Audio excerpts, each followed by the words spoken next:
नमस्कार। हर हर महादेव, जय श्री राम। लाइव है हिंदुत्व मेरी पहचान फेसबुक पेज और यूट्यूब चैनल पर ये प्रसारण। आज मैं बात करने वाला हूँ कि बांग्लादेश में हिंदुओं पर जो अत्याचार हो रहे हैं, हिंदुओं पर जो हमले हो रहे हैं, उसको लेकर मैं आपसे आज बात करना चाहता हूँ। देखिए, मैंने सोचा था कि मैं आज दोपहर को लाइव आऊँ, लेकिन किसी टेक्निकल प्रॉब्लम के कारण मैं लाइव नहीं आ सका था, इसलिए अब मैं अभी लाइव आया हूँ। बांग्लादेश में हिंदुओं पर जो हमले हो रहे हैं, वो हिंदुओं की कायरता के कारण हो रहे हैं। जब 1992 को 6 दिसंबर 1992 को बाबरी मस्जिद तोड़ी गई थी, उसके बाद पाकिस्तान में हिंदुओं पर हमले हुए थे। इसको आप सब जानते हैं, आप भी जानते हैं, देखने वाले भी जानते हैं, जो नहीं देख रहे हैं वे भी जानते हैं। हमले हुए थे हिंदुओं पर। लेकिन अब बांग्लादेश में क्या हो रहा है, बंगाल में क्या हुआ था चुनाव के बाद, ये किसी से छुपा हुआ नहीं है, इसको सब जानते हैं। लेकिन हिंदुस्तान के हिंदुओं को क्या हो गया है, ये मुझको समझ नहीं आता है। एक तो कायर होता है, एक डरपोक होता है। लेकिन हिंदुस्तान के जो हिंदू है वो डरपोक के भी डरपोक हैं। उनको इतना डर लगता है कि वे सोचते हैं कि अगर वे प्रदर्शन करेंगे तो भारत सरकार का वोट बैंक खत्म हो जाएगा। ये हिंदू संगठन सोचते हैं, इसलिए वे प्रदर्शन नहीं करते हैं। विजय कृष्णा जी, सरकार जो है, लेकिन हिंदू क्या है, आप पहले ये देख, हम सरकारों पर नहीं छोड़ सकते हैं हर चीज। जब तक हिंदू संगठित नहीं होगा वो कुछ नहीं कर सकता है, वो कुछ नहीं कर सकता हिंदू। बाबरी मस्जिद तोड़ी गई थी 6 दिसंबर 1992 को, उसके बाद पाकिस्तान में हिंदुओं पर हमले हुए थे। लेकिन अब जो बांग्लादेश में हो रहा है, उसके बाद भारत के हिंदू कहां पर है? अमेरिका में प्रदर्शन कर रहे हैं हिंदू संगठित होकर, लेकिन हिंदुस्तान के हिंदू कहाँ है? हिंदू संगठन कहाँ है? बजरंग दल कहाँ है? वीएचपी कहाँ पर है? आरएसएस कहाँ पर है? और ना जाने कितने हिंदू संगठन वे कहाँ पर है इस वक्त। मैं शुरू से ये कहता आया हूं कि भारत में हिंदू संगठन केवल पैसे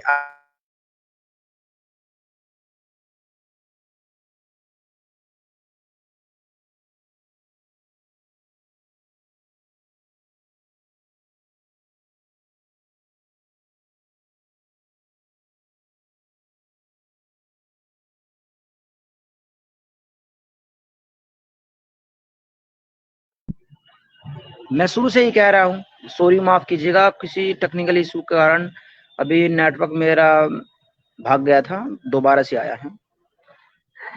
मैं शुरू से ये कह रहा हूँ कि हिंदू संगठन आज के वक्त में केवल हिंदुओं के हिंदू संगठन केवल राजनीतिक पार्टियों के चंदा इकट्ठा करने वाला एक स्रोत बन गया है, और कुछ नहीं कर रहा आज का हिंदू संगठन।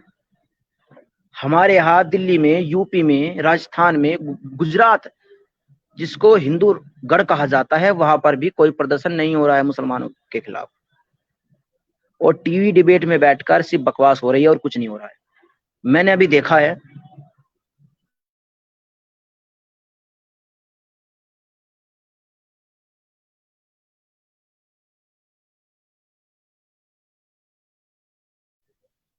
अरे आपके हाथ में सत्ता है, सब कुछ है, और फिर भी आप टीवी डिबेट में आकर सिर्फ बकवास करते हैं और आप कुछ नहीं कर सकते।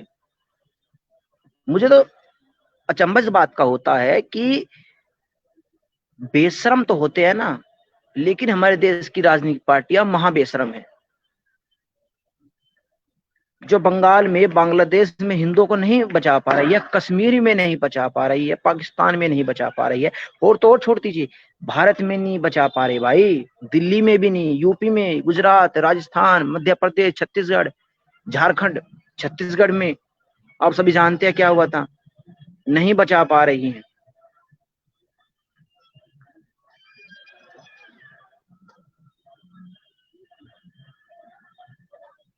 आप भी जानते हैं कि राजनीतिक पार्टियां क्या रही है। हिंदुओं का इस्तेमाल सिर्फ वोट बैंक के लिए रह गया है, और किसी काम का नहीं है हिंदू आज। इसी वोट बैंक के लिए हिंदू रह गया है। हिंदुओं की याद तब आती है जब चुनावी मौसम हो। अभी कश्मीर में जिन हिंदुओं का कत्ल किया गया जिहादी मुसलमानों के द्वारा, क्या उनको केंद्र सरकार मुआवजा देगी? और अगर मुसलमानों का कत्ल हो जाता तो क्या हमारे देश में इतनी शांति रह सकती थी, या हमारे देश के प्राइम मिनिस्टर साहब इतने शांत रह सकते थे? जो प्राइम मिनिस्टर साहब एक गो तस्कर के मरने पर पार्लियामेंट में खड़े होकर आंसू बहा सकते हैं, क्या एक सिंगल ट्वीट नहीं कर सकते? हमारे जो कश्मीर में हमारे जो हिंदू भाई मारे गए, ये जो बांग्लादेश में जो हो रहा है, एक भी सिंगल ट्वीट नहीं आया है हमारे देश के प्राइम मिनिस्टर का, एक भी सिंगल ट्वीट। अगर आया हो तो मुझको आप बताए। हमको दर्द होता है भाई, हमने जिस आदमी को प्राइम मिनिस्टर बनाया है वो एक सिंगल ट्वीट भी नहीं कर सकता, कार्रवाई तो आप करना छोड़ दीजिए, हमको दर्द होता है।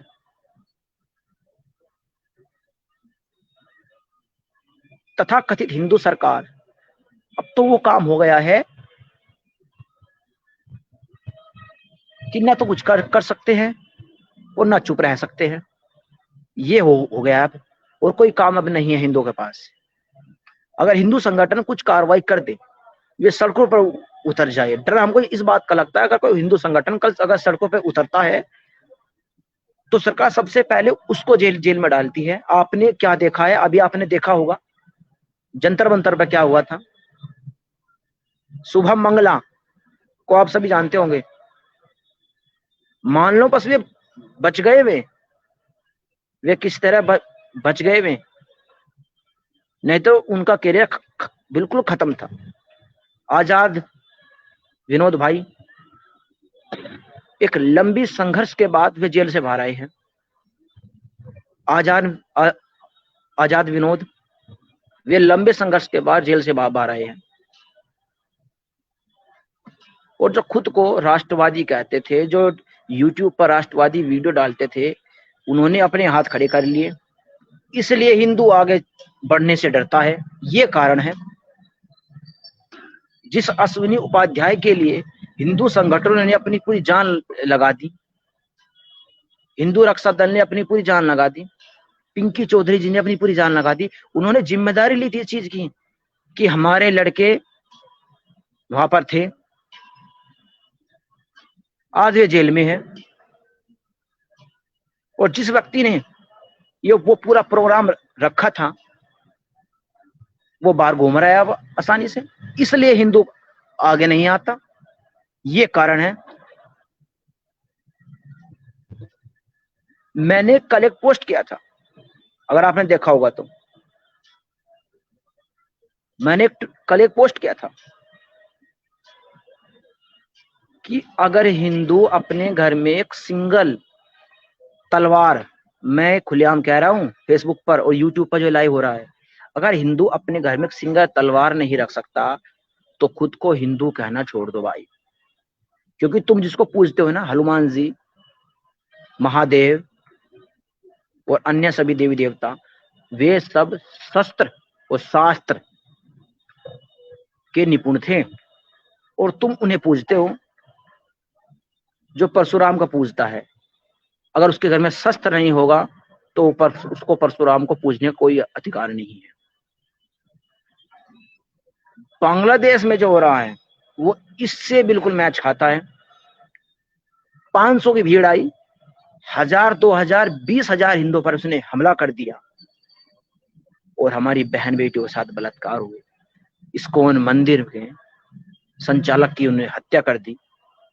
और इस्कॉन जो इतनी बड़ी संस्था है, जिसपे गुरु जी ने भी कहा है, गुरु यति नरसिंहानंद सरस्वती महाराज ने भी कहा है कि अब इस्कॉन क्या करेगा, अब इस्कॉन करेगा क्या, बताओ मुझको आप। जिस इस्कॉन की दुनिया भर में 5000 से ज्यादा ब्रांचें है, शाखाएं है, 5000 से ज्यादा इस्कॉन के मंदिर है, वृंदावन मथुरा इस्कॉन से भरे पड़े हैं, क्या इस्कॉन की ओर से कोई प्रदर्शन हुआ है? हुआ है क्या कोई प्रदर्शन? हुआ हो तो आप मुझको बताएं। अगर इस्कॉन की ओर से कोई प्रदर्शन नहीं होंगे तो जो इस्कॉन को मानते हैं, इस्कॉन मंदिर में जाते हैं, श्री कृष्ण का जो इस्कॉन मंदिर उसमें जाते हैं, क्या वे आगे से जाएंगे? अपने लोगों में तुमने विश्वास बनाने के लिए किया क्या है?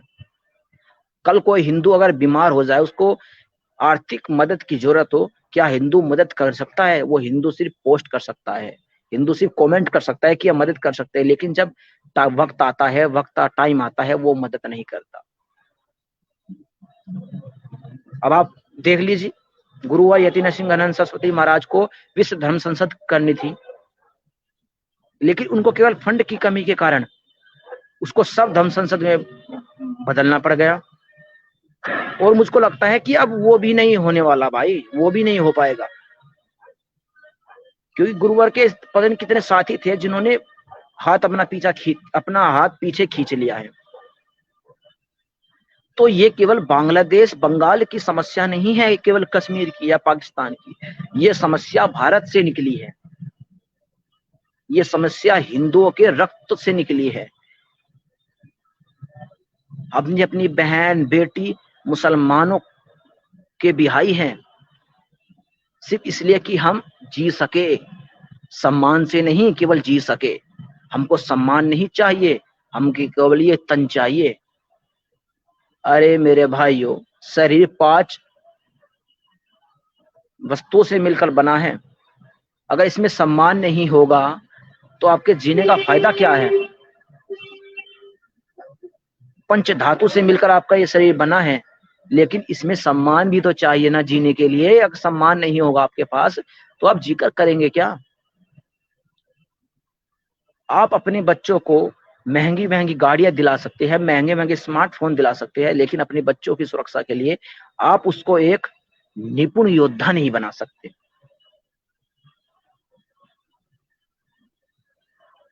मनमोहन वर्मा जी, आपने बिल्कुल सही कहा है कि मोदी की वजह से हिंदू कमजोर हो रहा है। ये बिल्कुल सत्य कहा आपने। हिंदू डिपेंड हो गया है मोदी सरकार पर। हिंदू सोचता है कि जो करेगी मोदी सरकार करेगी। इससे ज्यादा तो हिंदू कांग्रेस के वक्त में प्रदर्शन करते थे, आज हिंदू प्रदर्शन नहीं कर रहा है, उसको लगता है इसको मोदी सरकार बचाएगी। दिल्ली में जो दंगे हुए, अब मैं आपको दिल्ली के दंगों की बताता हूँ। दिल्ली में जो दंगे हुए, अगर हिंदू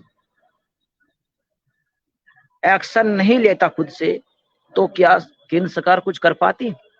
3 दिनों तक दिल्ली में हिंदुओं का नरसंहार होता रहा। जब हिंदुओं को यह लगा कि केंद्र सरकार कुछ नहीं करेगी, तब हिंदुओं ने खुद से एक्शन लिया। ट्रंप साहब की मेहमान नवाजी में हमारे प्राइम मिनिस्टर साहब लगे हुए थे, उनको गद्दी मिल गई है। अब ये आराम से 2024 तक गद्दी पर राज करेंगे, और 2024 तब आएगा, फिर एक पाकिस्तान पर सर्जिकल स्ट्राइक होगी, एक फर्जी सर्जिकल स्ट्राइक, हमारे फौजों पर हमले होंगे। सब कुछ संयोजित है। पहले मैं ये नहीं समझता था, लेकिन अब मैं समझता हूँ। और फिर हिंदू बेवकूफ बन जाएगा और फिर वो वोट देगा। मेरा ये कहना है भाई साहब कि सच्चे मूर्ख दोस्तों से अच्छे तो सच्चे दुश्मन होते हैं। कम से कम हमें उनके बारे में पता तो होता है। कुछ मूर्ख ये कहते हैं कि मोदी की आइडियोलॉजी है, मोदी क्या सोचता है वो किसी को नहीं पता। बिल्कुल सही कहा आपने, मोदी क्या सोचता है वो किसी को नहीं पता, लेकिन मुझको इतना पता है कि मोदी ने हिंदुओं को हिजड़ा बना के रख दिया है। आज हिंदू इसलिए प्रदर्शन नहीं करते कि वे सोचते हैं कि अगर हम प्रदर्शन करेंगे तो इससे केंद्र में बैठी मोदी सरकार को नुकसान होगा। आपको अपने आत्मसम्मान की रक्षा नहीं करनी, आपको मोदी सरकार की गद्दी की रक्षा करनी है भाई। मैं आपसे यही कहना चाहता हूं कि कार्रवाई करना सीखिए। अपनी आत्मरक्षा आपके हाथों में है, अपनी आत्मरक्षा आप खुद कीजिए। बांग्लादेश के हिंदू आज ये भुगत रहे हैं, उनके घर में एक सिंगल लड़ने के लिए एक समान तक नहीं है कि वे लड़ सके। आप जिन जल्लादों के बीच में रह रहे हैं, उनके बीच में आपको जल्लाद बनकर ही रहना होगा। आप ऐसे नहीं रह सकते। जंगल में आप साधु बनकर नहीं जी सकते हो। जंगल में आपको जंगल का नियम मानना होगा, जंगल की तरह आपको जीना होगा, तब आप जंगल में जी सकते हैं। जब आप जंगल में जीवित रह सकते हैं। नहीं तो अगर आप ये सोचेंगे कि आप जंगल में शेर के आगे जाएंगे और आप उसको हाथ जोड़ेंगे तो शेर आपको छोड़ देगा, नहीं, वो नहीं आपको छोड़ने वाला। जो शेर का जो कर्म है, हमला करना, क्रूरता, वो उसके अंदर रहेगी। आपको कैसे उससे बचना है, आपको ये सीखना होगा। मेरा फर्ज आपको समझाना था। अगर थोड़े से भी हमारे भाई समझ गए होंगे तो मुझे बहुत खुशी होगी। और जो कमेंट करते हैं जिहादी हमारी पोस्टों पर, उनसे मैं कह देना चाहता हूँ कि हमें तुम्हारे कमेंटों से कोई फर्क नहीं पड़ता। तुम कुछ भी करो, हमें तुम्हारे कमेंटों से कोई फर्क नहीं पड़ता। तुम गाली दो, वो तो तुम पिछले 14 सालों से दे ही रहे हो। लेकिन मुझको अचंभा भी नहीं होता जब बांग्लादेश में हिंदू पर हमले होते हैं, बंगाल में हमले होते हैं, कश्मीर में हमले होते हैं। मुझको अचंभा नहीं होता, क्योंकि इसको मैं जानता हूं कि ये तो 1415 सालों से हो रहा है। तो जो हो रहा है इसको हम जानते हैं, उस पर अचंभा करने की कोई बड़ी बात नहीं है। मुफ्त में देवी शंकर उपाध्याय जी, आप एक बात गौर से सुनिएगा। सबसे ज्यादा मकान जो प्रधानमंत्री आवास योजना के तहत दिए गए वे मुसलमानों को दिए गए हैं, सबसे ज्यादा। यकीन नहीं आता, आप डाटा खंगाल लीजिए, आपको सब पता लग जाएगा। सबसे ज्यादा उज्ज्वला कनेक्शन मुसलमानों को दिए गए हैं। हज पर सब्सिडी मुसलमानों को दी जाती है। हिंदुओं को मूर्ख बनाया जाता है। हिंदुओं को कहा गया था कि आपको वैष्णो देवी की यात्रा पर सब्सिडी दी जाएगी, आज तक नहीं दी गई। मुझको दर्द होता है ये बात करते हुए, लेकिन मुझसे रहा नहीं जाता। मुझको दर्द होता है ये बात करते हुए। मुझको आप एक बताइए, जब भारत में गो हत्या नहीं हो रही है इस वक्त, तो भारत दुनिया का सबसे बड़ा बीफ का एक्सपोर्ट देश कैसे बन गया? मुझको आप मुझको ये बात जरूर बताइए। अगर कोई बीजेपी समर्थक इस वीडियो को देख रहा है, इस लाइव प्रशासन को देख रहा है, जो यूट्यूब और फेसबुक पर लाइव हो रहा है, हिंदुत्व मेरी पहचान फेसबुक पेज और यूट्यूब चैनल पर जो लाइव हो रहा है, आप मुझको ये बताइएगा कि जब भारत में गो हत्या पर मानो एक तरह से कुछ राज्यों ने रोक लगा रखी है, तो फिर दुनिया का सबसे बड़ा बीफ एक्सपोर्ट कैसे बन गया भारत? दुनिया में सबसे ज्यादा बीफ भारत बाहर कैसे भेजता है? तो इस सरकार की हिंदुत्ववादी सोच यही पर दिख जाती है। डाटा खंगाल लीजिएगा, झूठ नहीं बोल रहा हूं। 2014 के बाद भारत में सबसे अधिक बीफ बीफ बीफ भारत से बाहर जाता है। यानी गाय कटती है भारत में 2014 के बाद, अधिक गाय भारत में रोजाना कटती हैं। भाई साहब, समर्थन किसी का करना चाहिए, लेकिन अंध समर्थन नहीं करना चाहिए। मैं ये कहना चाहता हूं, आपने जिस व्यक्ति को वोट देकर सत्ता तक बैठाया है, आप उसके गुलाम नहीं हो, वो आपका गुलाम है। आपको उसके खिलाफ प्रदर्शन करने की, उसके खिलाफ बोलने की आपको पूरी आजादी है। राजा का फर्ज होता है प्रजा की रक्षा करना, लेकिन जब राजा ही संघारी बन जाए तो उसमें हम क्या कह सकते हैं? मोदी हिंदुओं का दोहरा चरित्र जी रहा है। दोहरा चरित्र, ये सही कहा आपने देवी शंकर उपाध्याय जी।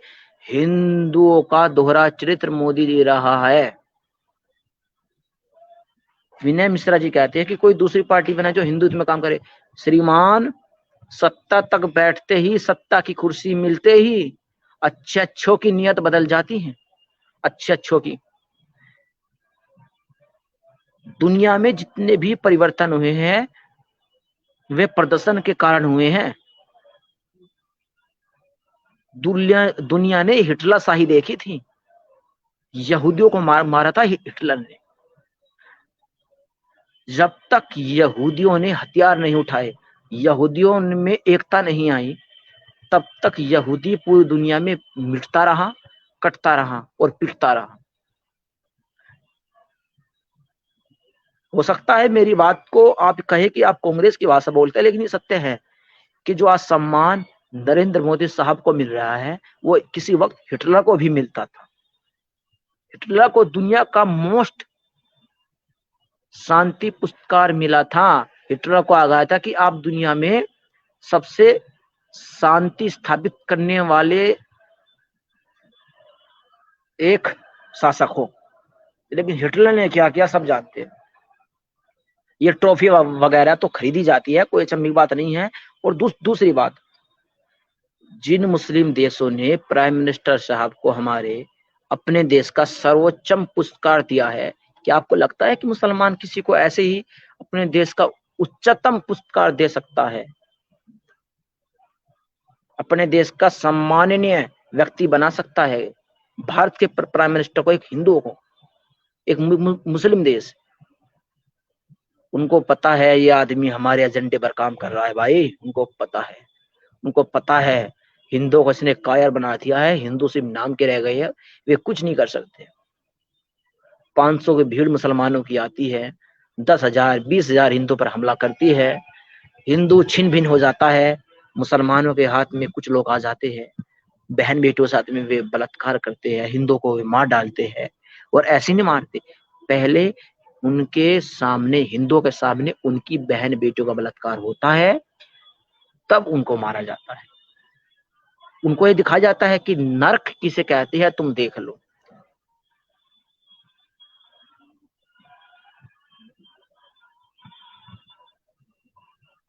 हिंदू राष्ट्र संदेश लिखते हैं कि श्रीमान जितना कार्य मोदी ने किया है उतना किसी और ने, आपने बिल्कुल सही कहा भाई, जितना काम मोदी ने किया इतना और किसी ने नहीं किया है, आपने बिल्कुल सही कहा। मैं इसका जवाब नहीं आपको देना चाहता हूँ, हो सकता है आपको बुरा लग जाए, लेकिन मैं इसका जवाब को नहीं देना चाहता हूँ।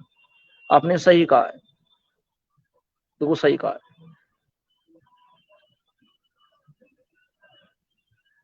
रविराज लिखते हैं मोदी के अलावा कोई दूसरा बिल्कुल भी नहीं है। भाई आपकी बात तो बिल्कुल सत्य है कि कोई दूसरा हमारे पास ऑप्शन नहीं है मोदी के अलावा, लेकिन हम विरोध भी ना करें ऐसा भी नहीं हो सकता है। हम किसी के गुलाम नहीं हैं, हम विरोध करेंगे, सही को सही और गलत को गलत हम बोलेंगे।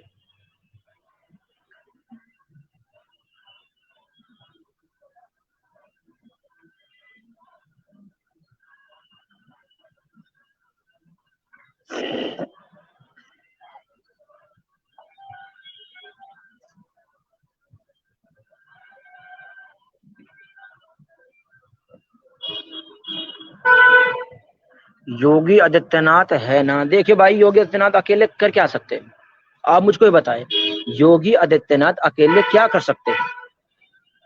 जिस दिन बीजेपी चाहेगी योगी आदित्यनाथ को कुर्सी से उतार के नीचे फेंक देगी।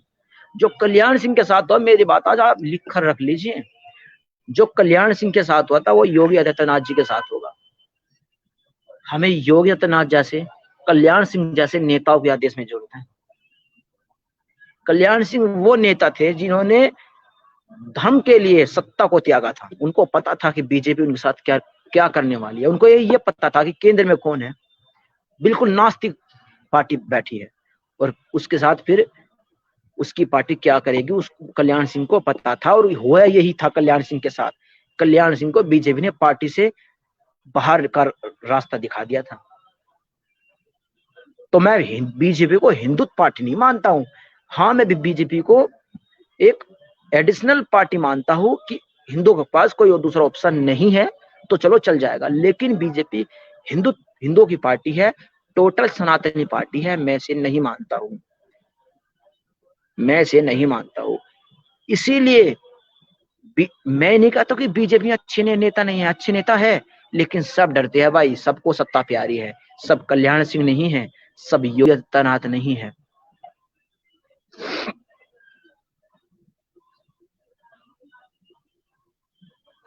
तो मैं आज की इस डिबेट को यहीं पर खत्म करता हूँ।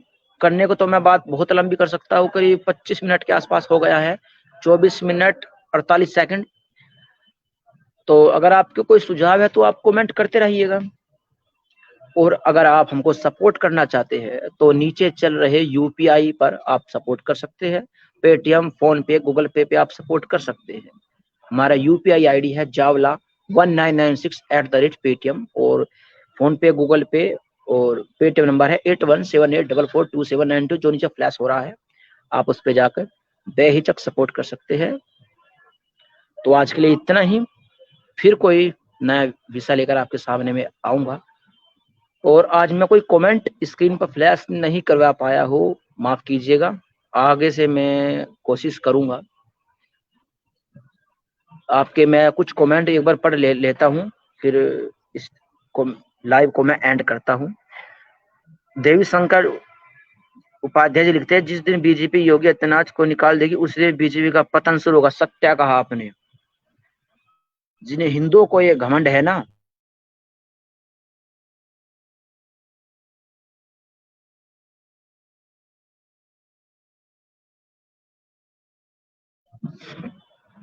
जिन हिंदुओं को ये घमंड है ना कि मोदी ही बीजेपी है और बीजेपी ही मोदी है, वे गलत है। जिस दिन योगी आदित्यनाथ जी के साथ बीजेपी कल्याण सिंह जैसा व्यवहार करेगी उस दिन बीजेपी का पतन शुरू होगा। और इसको अधिक वर्ष नहीं है, कुछ ही सालों में हो जाएगा ये, कुछ ही सालों में, आप देख लीजिएगा। लक्ष्मी चंद बघेल जी लिखते हैं, जय श्री राम फिरोजाबाद। जय श्री राम भाई, जय श्री राम।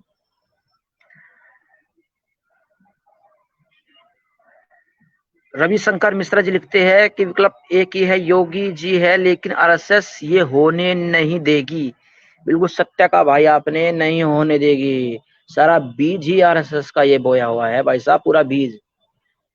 अगर आरएसएस चाहती तो देश में अब तक कुछ भी हो सकता था, लेकिन आरएसएस नहीं होने देगी।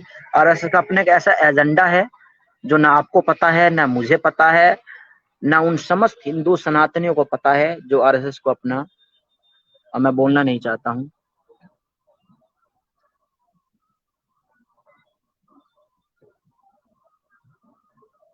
सन्नी ठाकुर लिखते हैं, जय जय श्री राम सनातनी मित्रों। नमस्कार नमस्कार जी, नमस्कार। हर हर महादेव।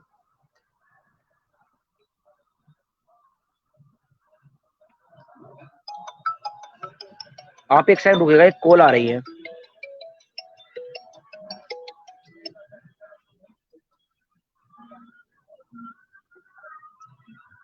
सुनील कुमार जी लिखते हैं, योगी जी ही देश के प्रधानमंत्री बनेंगे। ये शायद फिरोजाबाद से हैं। ये कॉल आ रही है मुझको बार बार, काट रहा। तो आज के लिए इतना ही, फिर आगे कोशिश करते रहेंगे आपके साथ लाइव आऊं। तो अगर आप हमारे इस मिशन को सपोर्ट करना चाहते हैं तो नीचे जो फ्लैश हो रही है हमारी यूपीआई आईडी और फोन पे, गूगल पे, पेटीएम नंबर, आप उस पे जाके बेहिचक सपोर्ट कर सकते हैं। हर हर महादेव, हर हर महादेव, हर हर महादेव। जय श्री राम।